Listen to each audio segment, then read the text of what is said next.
how do I solve this and unravel this whole mess that happened just from someone stealing my vehicle and my home and my life. Alexander Parker from Washington State recently bought an ambulance that he converted into a motorhome to live in. I call her Luann. While away in Arizona for work, the home was stolen. I parked Luann at a hotel that had surveillance and had security and all that, and then flew out to Arizona for my job. And I started getting alerts. So I call security at the hotel. I'm like, could you please check on my motorhome that I parked out there? It's an ambulance, you can't miss it. And they called back 30 minutes later and they're like, we don't see an ambulance out there. You need to call the police. The thieves also used his credit cards to go on a shopping spree.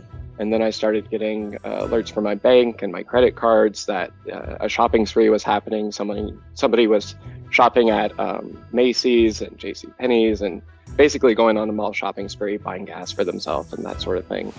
He dealt with all this while working. I'm at a work retreat. I had to step away from the work that I was doing, hide myself in a closet, try not to cry while I'm calling the police, the credit cards, the banks, locking everything, taking care of everything. And it just took hours. All my stuff was in there too.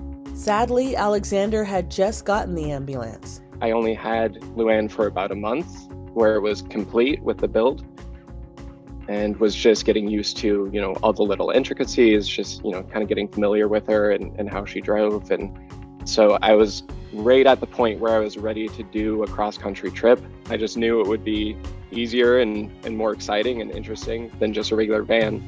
But also, I had seen online that people who had done this before, they never really got bothered and they never had break-ins because who's going to break into an ambulance? Who's going to steal an ambulance?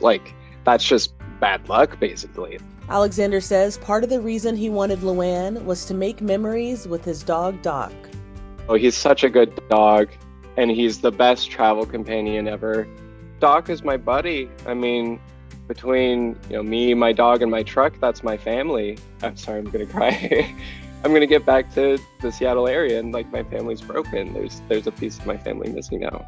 I don't have the truck, and I want to give the dog the best life possible. That was why I got a truck, that I could have all my stuff in with it and a bed and stuff, is because I wanted to be able to take a dog cool places. He says he filed a police report, but nothing has come of it.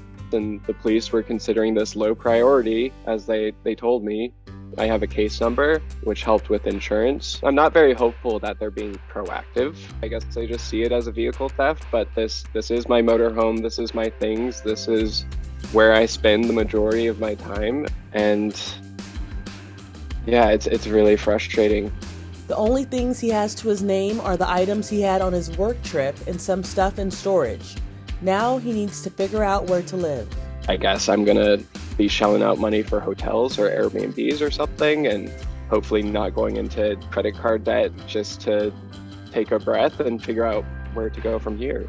Alexander set up a GoFundMe to help with his expenses, and he's trying to get back on his feet while also searching for answers about Luann. Here I am just bawling because it's tough. The ambulance was one of the best things I've ever created, that I creative directed to make it exactly how I wanted it. And it took a long time for it to get to me with all the repairs and with the build.